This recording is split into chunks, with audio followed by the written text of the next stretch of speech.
Amy is 6 months into her 2 years with us, but in previous life, she was a social worker, mediator, life and relationship coach, and author. And today's talk is titled, "The Times They Are Changin', an Identity Primer." Please welcome Amy up to the stage.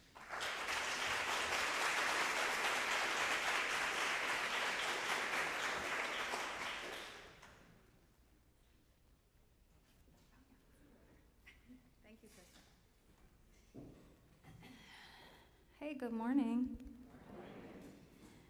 I've seen some of you already today. We had an extensive conversation downstairs in the hanky room. Thank you to everyone who was there.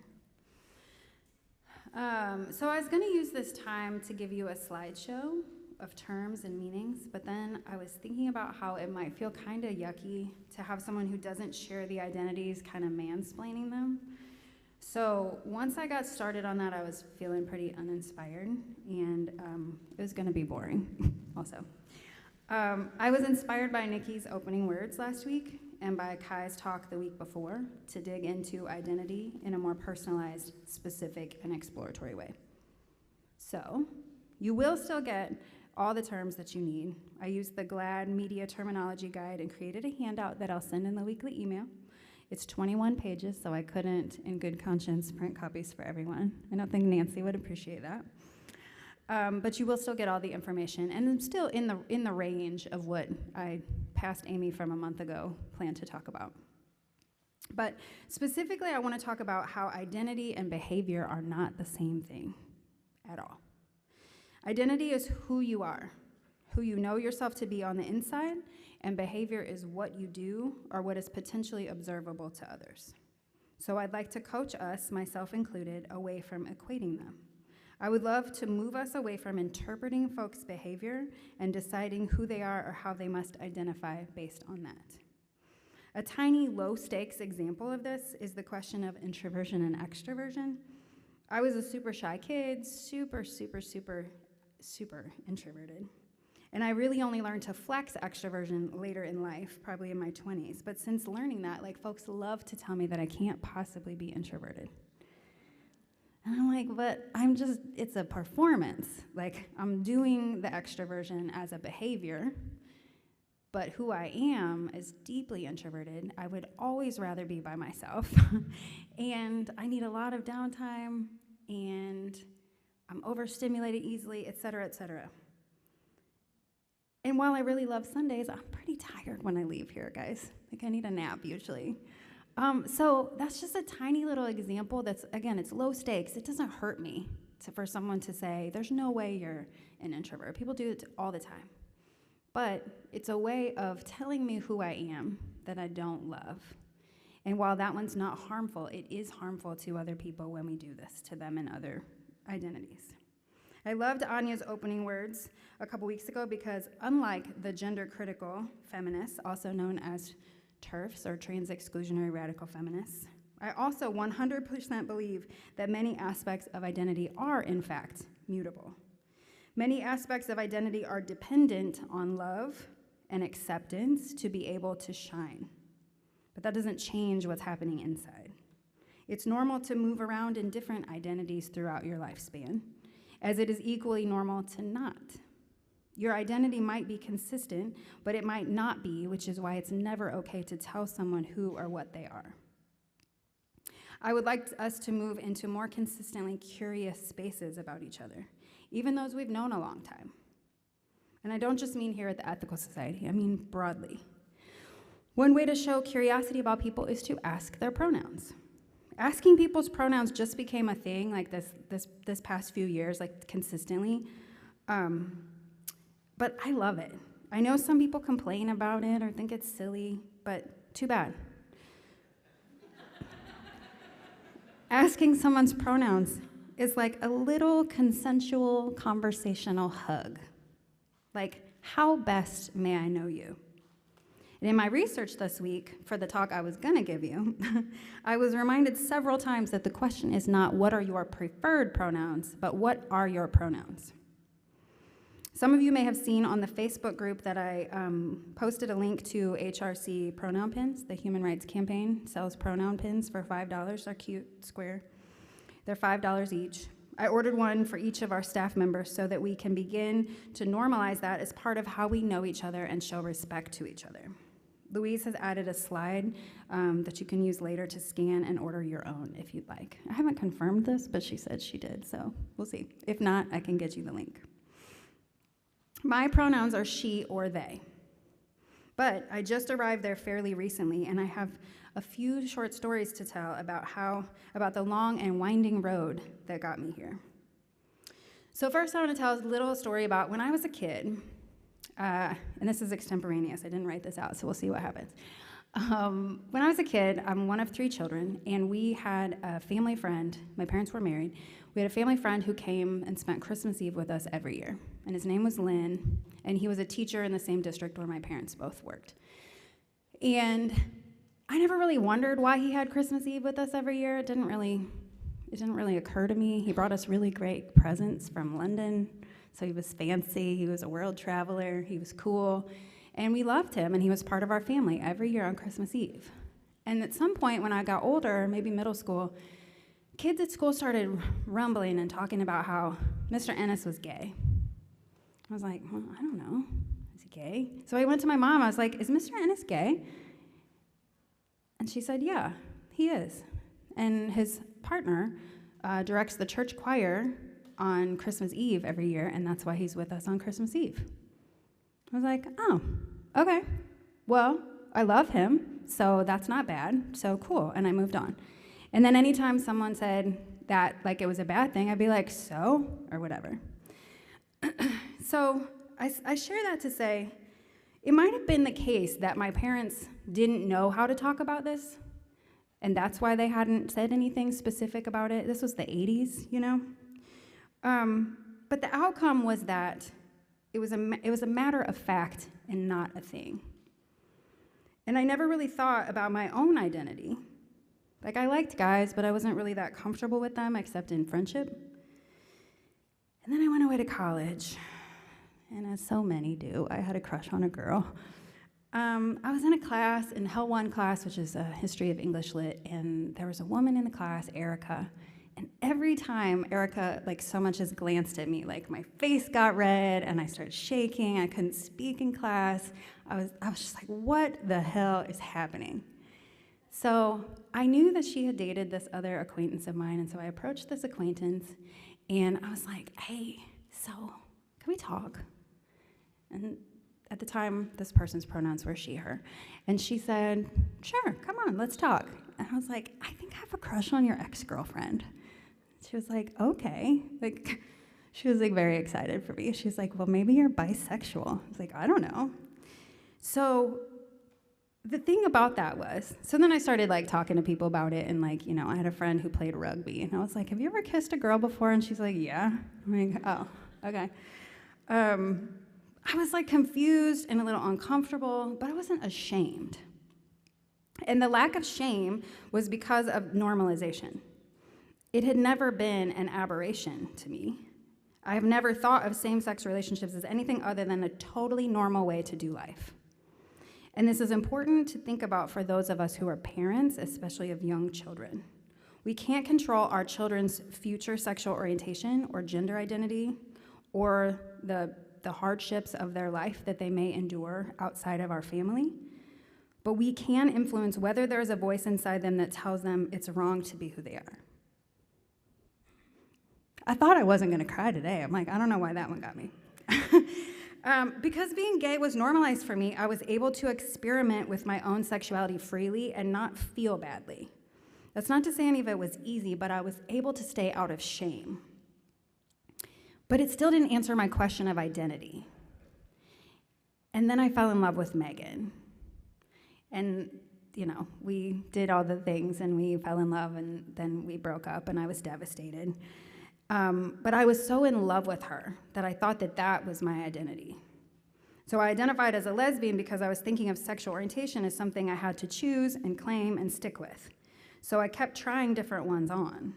I didn't understand that identity and behavior were not the same thing, and I also Didn't understand that I didn't have to identify any way at all if I wasn't ready to or I wasn't sure about it. I was very binary in my thinking about this. But I also felt like I had to declare myself to a team in order to make sure people really believed me and didn't think I was wishy-washy or uncommitted. If I'm being honest, also I deeply desired a community. I thought if I was in love with a woman, then I was a lesbian, and being part of the lesbian community was very comforting. Novak's Bar in the Grove in the early 2000s was the spot. It's now defunct, sadly. But even though I still got crushes on and messed around with men, I still identified as a lesbian for most of my 20s. And this is probably funny timing because I posted a picture of my guitar case on Facebook recently, and I got this guitar in my early 20s, and it had a rainbow flag sticker and an impeach Bush sticker. And I was like, my quote was like, for context, the last time I played this guitar, I was a lesbian and Bush was the worst president.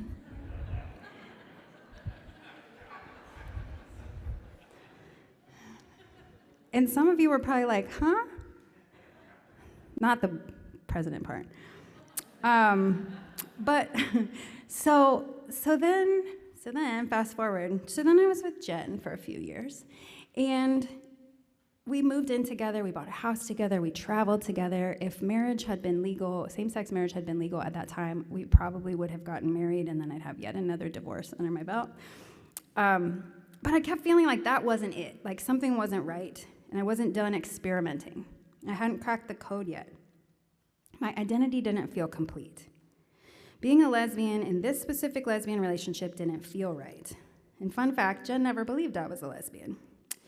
So we broke up, and so she blamed that when we broke up, which is fair, given what happened next. So we broke up, and I was like, well, that did not work, and decided maybe I'm straight. So I was running the gamut. So I went out on a date with this guy named Joe, and he was so nice. He was so nice, and I didn't know that men could be so nice. And that sounds so stupid to say out loud, because now, obviously, I know there are many lovely, beautiful, kind, gentle men in the world. But I didn't know. He was so nice, so I married him. You can laugh. I mean, you can laugh. It's funny. Because I thought maybe my missing identity was maybe I'm supposed to do the thing that everybody does. Like maybe this was all experiment, and maybe what I'm supposed to do, maybe I'm straight, I'm supposed to get married and have some kids and go to soccer games. Maybe that's the thing. It did not last very long. We were divorced after a year. And the whole time when I was dating him, when we were getting married, and after then people were like, oh, I thought you were a lesbian. I'm like, well, I don't know. I don't know what I am. Identity versus behavior. It felt like no one wanted to just let me be me. I was trying on behaviors, trying to build an identity. Identities often help folks know where they might belong. I've never really been able to intellectualize anything. I have to try things on and walk around inside of them. I often have to make a mess to be like, okay, yeah, that wasn't for me. That was a bad idea, like marriage. My own identity has been limited in part by the perceptions other people have of my behaviors and appearance, but my internal experience of myself has a through line. It was only really lacking expansive enough verbiage. I only added they as a pronoun maybe a year ago. It took having a very specific experience and sitting with it and acknowledging how I feel, and also receiving essentially permission from someone I saw as more expert than me. And it may sound in this conversation like I'm conflating sexual orientation and gender identity. They are not the same thing. And for people with complex identities, it all goes in the same bucket. So for me, exploring all of it was important, but I didn't know that I could explore the gender half. So probably because for years I have felt identity was an imposition. It was a thing that people needed answers to, but they never seemed to accept. People would reflect back to me who they think I am, and I would get confused. I needed to feel invited to identify myself. I don't want anyone else to feel that way. I want every single person to be able to painlessly find out who they are and be that, and receive acceptance at every turn.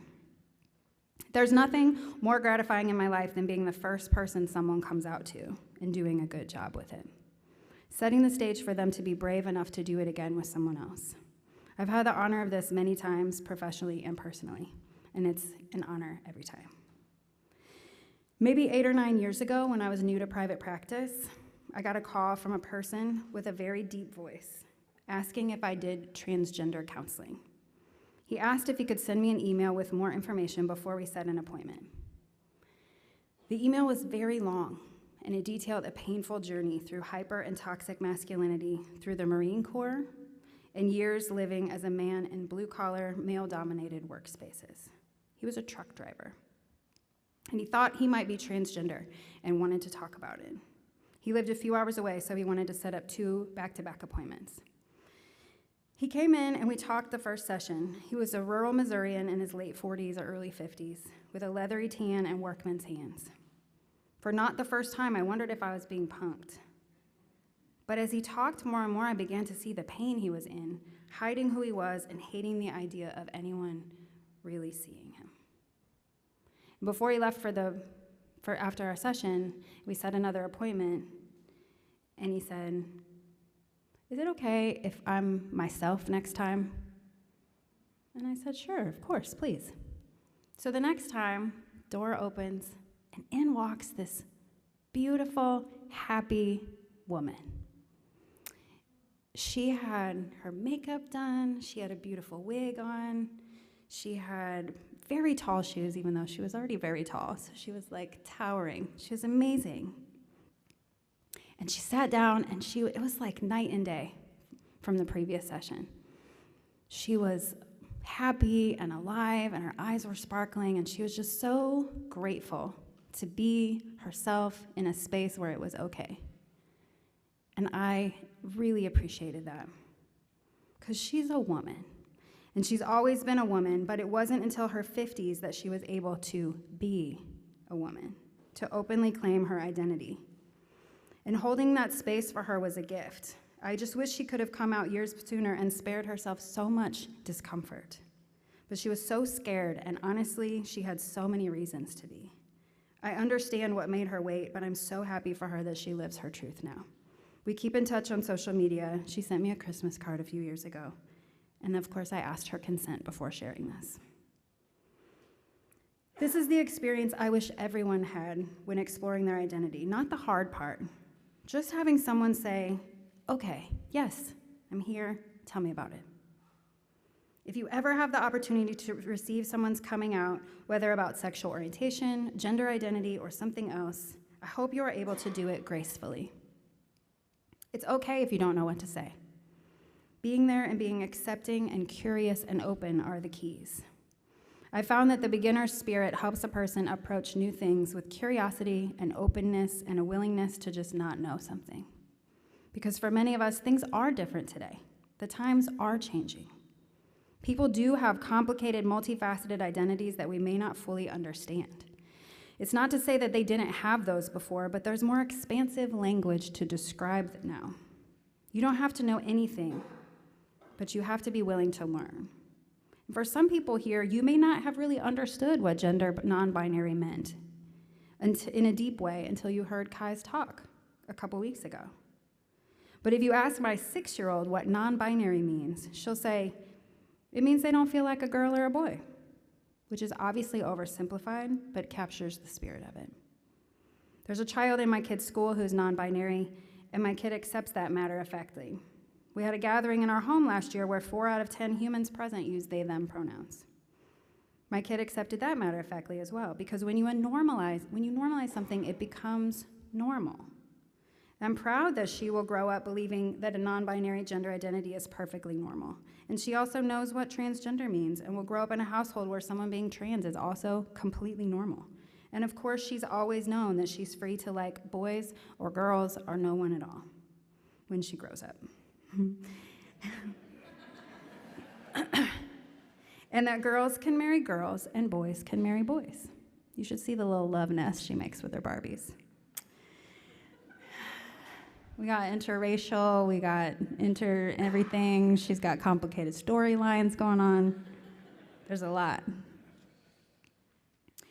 But I love that for her, because that means that she knows that she can do whatever she wants and it'll be okay. I wish there had been words like gender non-binary when I was much younger. I've always said that I feel like I have a lot of masculine energy and I don't feel very feminine in most stereotypical or traditional ways. I've been socialized as a girl and a woman, so I mostly deny those aspects because they're considered unattractive in women. The way men show up in leadership, for example, is totally fine and expected, but the same behavior gets women assigned criticisms like bitchy or aggressive or a ball buster. I suspect some of the less enjoyable aspects and events since I started this job would very likely have happened differently or perhaps not at all if I'd been a cis-het man, even if I had behaved exactly the same. But I am not a man. I don't identify as transgender. Although I will continue to remind everyone that if I did, that would be valid despite my appearance.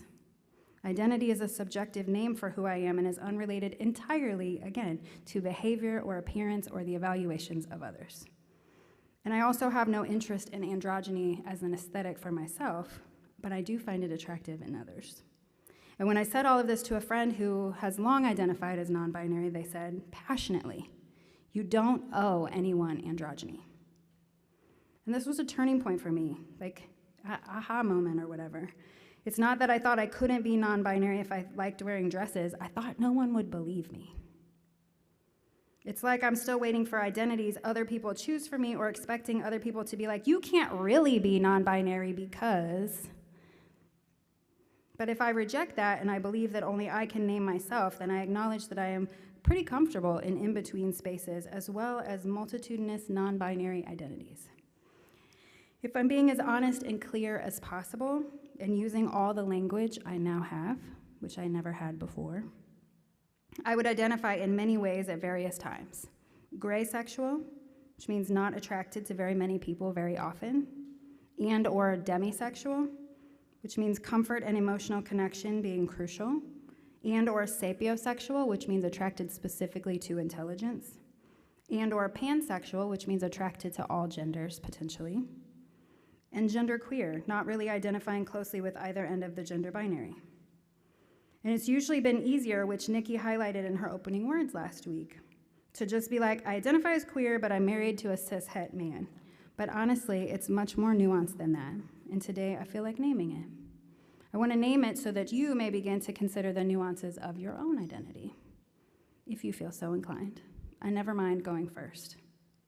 When adding a they to my pronouns, nothing changed. When I list out all the aspects of my identity, instead of just saying I'm queer but I'm married to a cisgender heterosexual man, I'm still the same person. I just used words that are more precise to describe myself. And I stopped giving others permission to tell me who or what I am. For the record, you can use she or they for me, and I don't have a preference. I've been she for almost 44 years, and it's fine. I just like the precision in offering the choice. In reality, we're only limited by our own imagination. We can be whoever we are and whoever we want to be if given space and time and acceptance to find out who that is, if it is safe to explore and express who we really are. I desire a world where it is safe and acceptable to name ourselves, even when what others see in us doesn't appear to match our names, even when the identity we adopt confuses others. We are limited by language. Sometimes we don't have language to describe ourselves until someone else offers us the words. But identifying ourselves is still our own work, and it is never cool to tell someone they are not what they say they are when it comes to personal identity. So what does this mean for us as a community? It means a few things, and surely many more than I'm not thinking of, which we can add over time. I'm not an expert in this. And this is not the talk I imagined a month ago when I wrote that description. Past Amy has other ideas most of the time. It ended up being shaped by hearing from others this month about their experiences and reading between the lines of what was missing that would have made their self-discovery and coming out experiences smoother, safer, and more comfortable. We are living in unsafe times for many under the LGBTQIA umbrella. Specifically, trans folks are being targeted by hateful, dehumanizing legislation. This is our chance to be a sanctuary in the non-religious definition. Sanctuary is a noun that means a place of refuge or safety.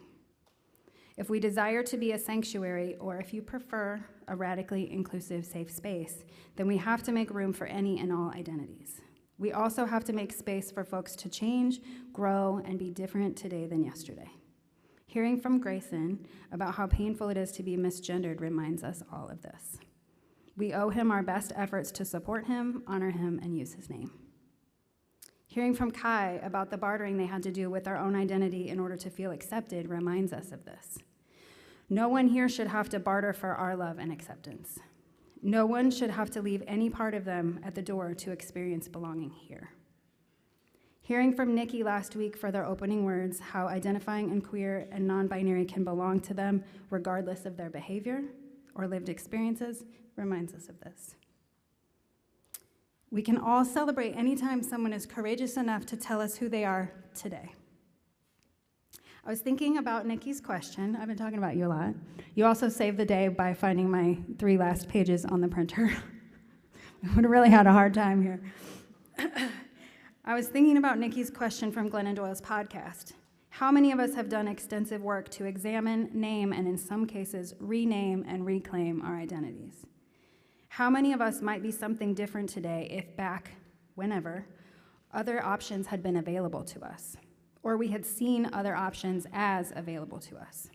How many of us might identify differently today if it had been safe for us to explore earlier in our lives? I was safe to explore overall. That was a massive privilege, and I do not take that for granted, and I know most people had very different exploring and coming out experiences. But what might it be like if everyone had that safety? If everyone grew up like I hope Zoe is growing up, just totally free to be and love and explore whoever and however? How many of us might actually exist closer to the center of a gender identity spectrum if we were able to parse through our indoctrination about what it means to be male or female? How many cisgender heterosexual men in this room haven't had a good cry in decades, thanks to the expectations we place on men? Thinking back to my transgender client from years ago, she wasted years of her life living in this rigid gendered space of what it means to be a man. What a tragedy, even when you're not a trans woman. What if you just had a softer side you wanted to bring forth, and what if we made space for you to do that? How many of us might find identity in terminology that simply did not exist when we were younger? For example, asexual and aromantic, which, by the way, we have a support group here, the first Tuesday of every month in the Hanky Room. So if anyone wants to talk about, is exploring, or identifies as asexual or aromantic, that is available to you. Demisexual, pansexual. If there were any terms that you didn't know and now you hear them, you're like, oh shit, that's what I am. Sorry for the grown-up words, I try. Identities should help us expand, not reduce or limit us. So let's work on being a space where people are free to explore their identities, whatever they may be. Let's work on truly being a space where all are welcome. Thank you, and happy Pride.